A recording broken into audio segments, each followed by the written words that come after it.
Thank you for tuning in to the best parenting show on the internet, Post Daily Dose. It's the Post. It's the Post. It's the Post. The Post Daily Dose. It's the Post. It's the Post. It's the Post. The Post Daily Dose. It's the Post. It's the Post. Hey, good evening, Facebook family. Welcome to another episode of Post Daily Dose with me, your trusted parenting advisor, faithful guide, and servant on the healing journey. What's my name? Big Papa Brian+Post. Hope everyone is having a fantastic, whimsical Wednesday. Sometimes I forget what day we're operating in. Is this Wednesday or is this Tuesday? Let's see. Monday, Sunday, Tuesday. Terrific Tuesday. I hope you're having a terrific Tuesday, everyone. It's interesting. As I get older, my short-term memory, it just doesn't pop like it used to. I've said this before. I have to go into yesterday's episode of the Daily Dose, click on it, and see what episode number it was. And sometimes, like the moments between clicking on it and seeing what number, and then going back to put in the number for today, I forget. I've had to do that like twice before. So anyway, today's episode, I think we're gonna go ahead and call that trauma responsive classroom series a wrap, because yesterday I gave you 2 hours of really solid content on that. I feel like it can be useful for all parents in all schools. So if you followed the trauma responsive classroom series over the last week, then we're going to cap it at that 2 hour conversation yesterday, which is in the feed. All you got to do is go in there. And I really want to say, hey, Karen, that's cool. I'm glad you got the book, and I'm glad you find it worthy of your time and attention. I am honored and grateful. I really, really want to encourage you to download the link, just copy and paste the link and send it to your schools that your kids are involved in. If you're Posty teachers, please share it with your other teachers. Use it as a point of conversation. A lot of these ideas, they're different, they're new. We just don't think about them, but it makes sense if you'll just listen to it, share them with your other teachers. Have a conversation. You guys just start chopping it up and having a conversation. And if you have questions, let me know. I'm happy to hop on a phone call with you guys, a video conference with you guys, and help you process it and make sense of the information. But if you'll really slow down, try to suspend judgment, I think that you will see that it makes a lot of sense. So I hope that little series was useful and helpful for you, and I hope that this is going to be a great school year for all of you, and I look forward to getting your questions and comments on the Daily Dose as the year goes along. So it's interesting. I get these friend requests from time to time, and I just go through and, I just confirm. Every now and then I'll go and look at a profile if I have a minute, just to make sure it's not spammy. But then people start sending waving and stuff. And I'm like, that's so interesting. I don't know if Facebook does that automatically, but you're probably never going to get a wave from Big Papa, because that just means I am probably not busy enough. And then people will say, hi, how are you? I'm busy. I've got things to do, and maybe I'm taking a nap, but I'm typically not going to just engage just a random hi, how are you? I've got relatives that do that from time to time.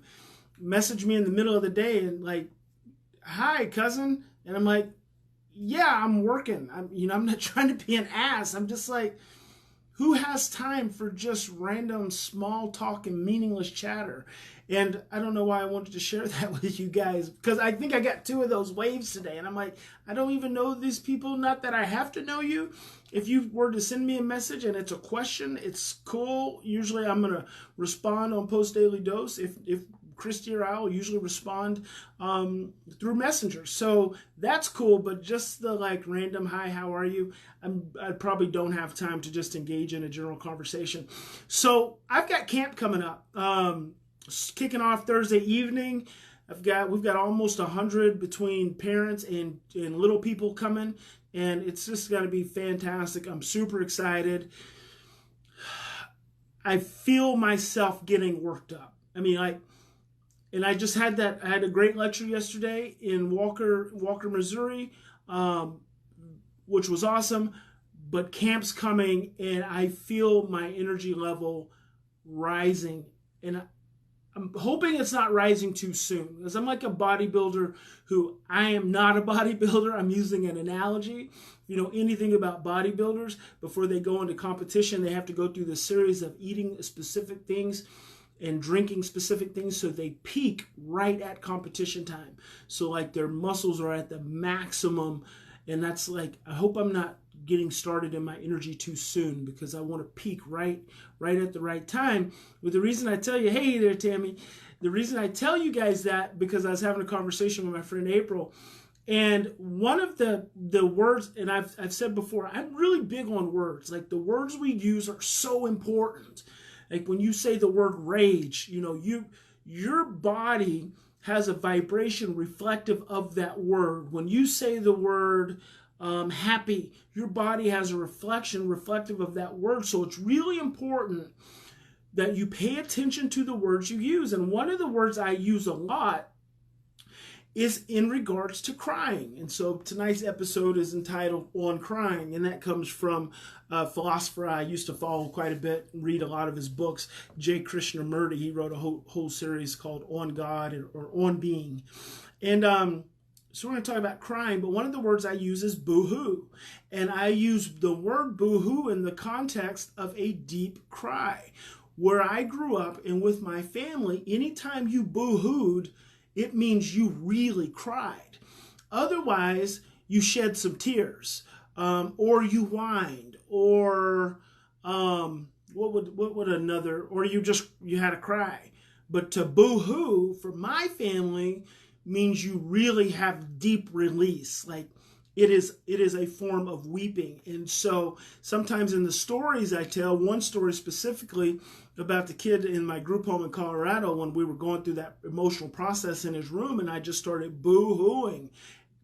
That for me reflects a deep level of cry, a cry that is deeper than consciousness, where you just get lost and you boo-hoo as a deep expression. That's the boo-hoo is it's like it's a body expression.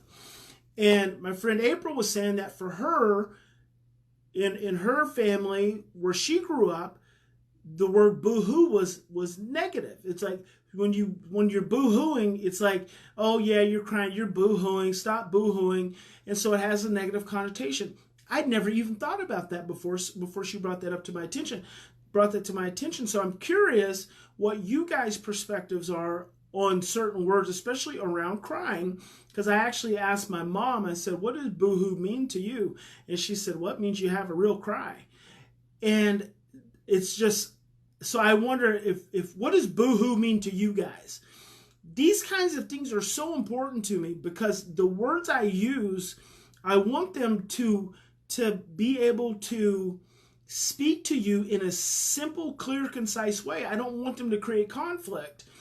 And when I talk about crying, when I talk about emotional release, which we're going to be doing a lot of that in camp this weekend, which I'm super excited about, there's something about a room full of deep emotional expression. In fact, there's nothing like it. It's unlike anything you've probably experienced when people are in a safe environment having deep emotional expression. I love the feel of a good boo-hoo, and I love the sound. That sometimes a good boo-hoo sounds like a symphony orchestra. It's like I can hear and I can feel in my cells when someone reaches a level of emotional expression that supersedes consciousness. You can feel and you can hear when someone is crying and they are still in their head. And Tammy, what does boohoo mean to you? What does boohoo mean in your family? Is it even a word? And Kirsten, in the Netherlands, what does boohoo, what does that mean? Does that mean something negative regarding crying, or does that mean something like a deep cry? And maybe you don't even have that expression in the Netherlands. But when I am talking to you guys about emotional release, So Ashley says that she would consider the word boohoo as a negative word as well. That's so interesting. It's fantastic. That's so interesting. I used that word yesterday in my lecture when I was telling a story. I never would have considered that people would perceive that in a negative way. And so I wonder if in my story, if when I say I had a boohoo, if I boohooed, that you think I'm being sarcastic, or if you feel that I had a good cry. So Jen says boohooing was always a negative term for her, boohooing or belly aching. Brenda Lee says, yes, it seems as sarcasm. I would use sobbing. So that's fantastic. I feel enlightened. I feel enlightened. I will have to start to reframe if I continue getting this feedback. Well, what I'll do is I'll probably use the word boohoo because I don't associate it with something negative. I associate it with something deep. I wonder if that association is negative because deep is threatening. Deep is fearful. Deep is stressful. And maybe that's why we were always told, that's why many of you were told, don't boo-hoo. And you're just boo-hooing. You're just making something up. I'm going to have to look at the origins of the word is what I'm going to have to do. Lydia says, yes, almost faking with boo-hoo. Tammy says, a deep cry, your soul is hurt. See there? Karen says, a healing cry. It's so fascinating. Ashley says, I agree. In my world, that would normally have a negative context, would be used more sarcastically in my experience. And so April said, well, maybe it is regional. And maybe it is regional. I mean, maybe there's something to do with boohoo in the Midwest. Karen says, makes you look weak to many. Yeah, of course. And so looking weak is not perceived as a positive thing. I'm going to have to look up the origins of the word boohoo. I'm sure someone will do it before I get a chance to do it. But when I use the expression, I'm talking about deep emotional cry that supersedes consciousness. And I oftentimes think of scripture where it says Jesus wept. Jesus, he walked the roads and exalted in loud prayer and wept. And some scripture like that, because I used to cite that in my camp sometimes. And he wept. When I think of boohooing, I think of weeping, deep weeping. It's not crying. It's not just releasing tears. It's not whining. It is weeping. It is sobbing. It is deep emotional expression that is beyond thought.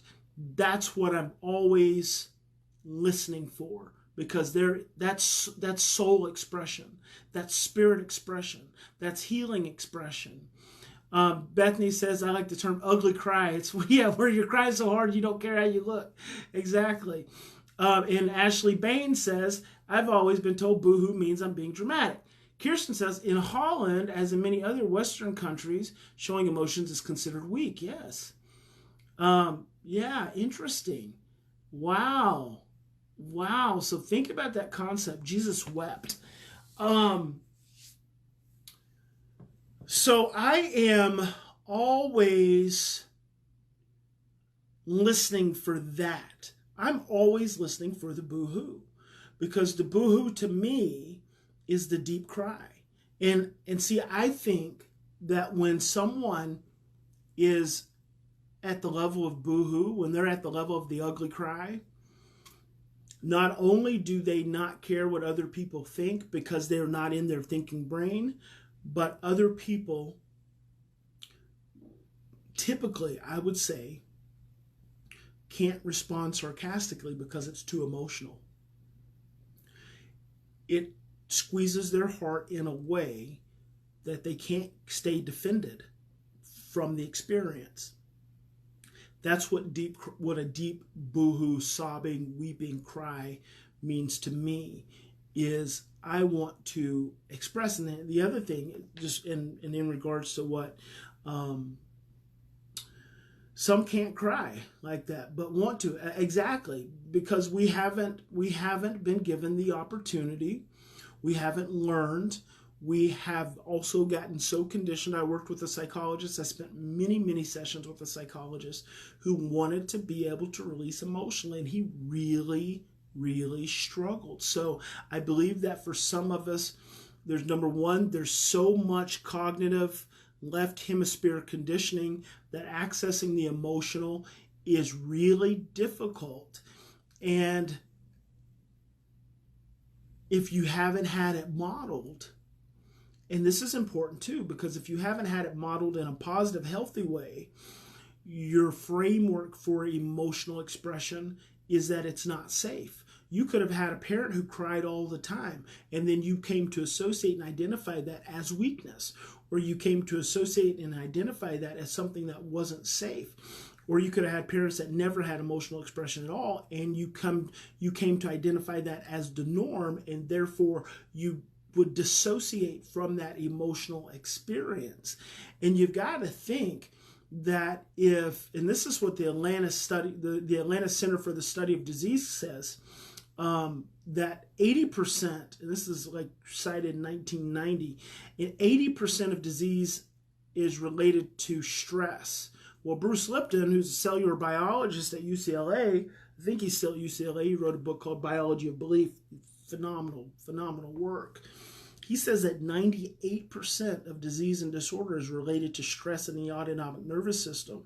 If you're not crying, you're not releasing. And this is why there are cultures and countries where they grieve openly and they weep openly when they've lost someone in the family, that they have a period of sadness, of deep sadness, and then when the period's over, it's just over and people move on. Well, in our society, in our culture, we don't grieve. We just do not grieve, and this is why we all live traumatized lives, because we've all had painful experiences, stressful experiences, that we've not had an opportunity to grieve. We've not had an opportunity to freaking boo-hoo. I mean, Jesus, it just hurts me that we haven't had an opportunity to feel like a boo-hoo is a good thing. Why is a boo-hoo a bad thing? Why can't a boo-hoo, why can't emotions, why can't tears, why can't expression be a safe thing? Not only a safe thing, why can't it be a revered thing and deeply honored thing? And that's really what we're going to be creating at the camp. We're going to create a space for people to feel safe, to have whatever emotional expression that they want. But my ear is tuned. When I hear the boo-hoo, man, ooh, it just feels so good. I feel it in my soul because I can feel someone's healing process. And I can feel when they're trying to get there and they can't. And that's okay, because not everyone can get there. And sometimes it takes time.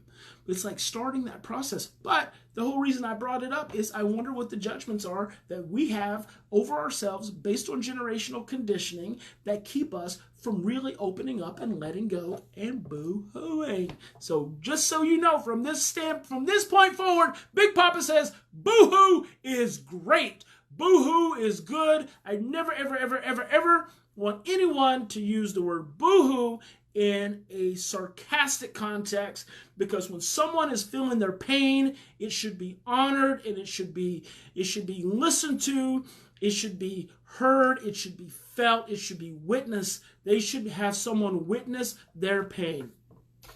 Let's see. Stefan says, hey, Kendra, Brian and Kendra, I've had the hardest time crying and still do, but I know I've gotten disconnected with the physical grief of my body, which I've been conditioned to never show.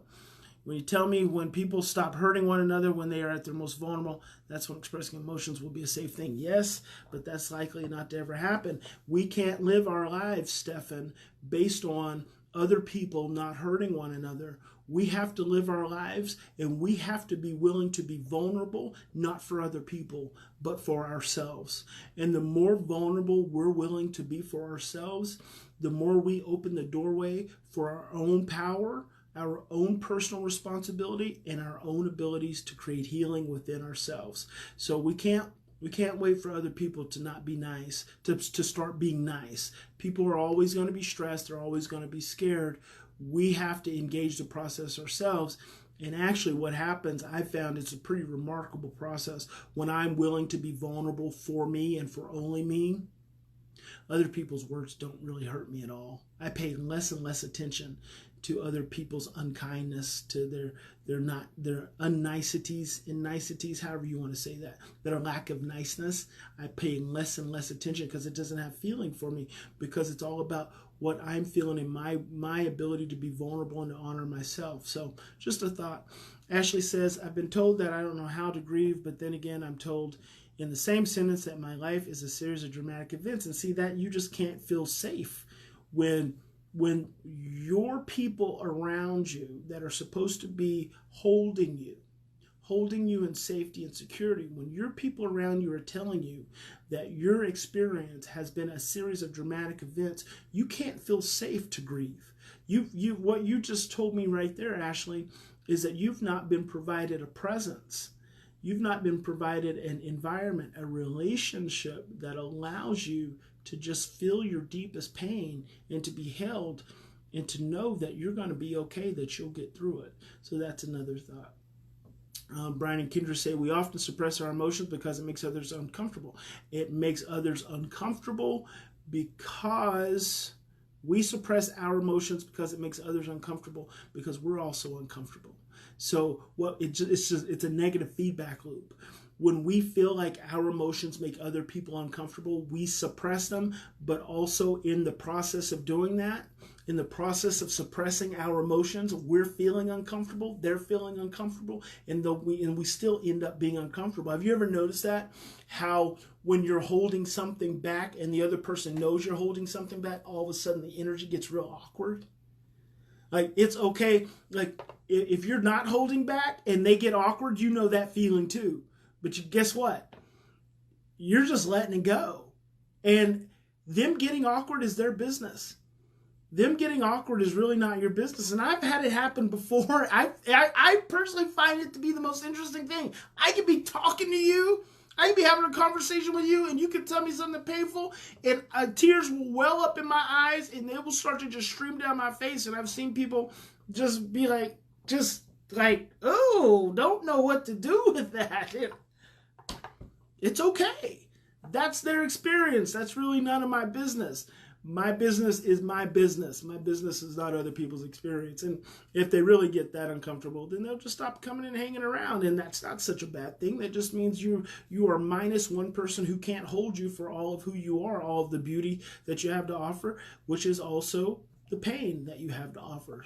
Sharing your pain with someone is a very sacred, should be a very respected and honored thing. So, great conversation with you guys. Appreciate you so much. Big Papa loves you. God bless you guys. It's just going to be a really good week. I'm going to just try to get myself rested up and not let my energy just peak too fast before camp time.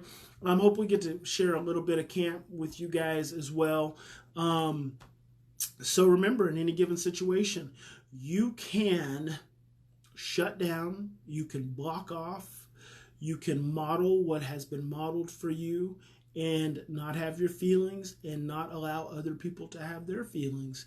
And ultimately what you're going to be doing is maintaining a state of conditioned stress and fear. Or you can stop. You can take 3 to 10 deep breaths. You can slow down. You can put your hands on your heart. You can feel, and you can let those tears out. And it may be just one tear. It may be just watery eyes.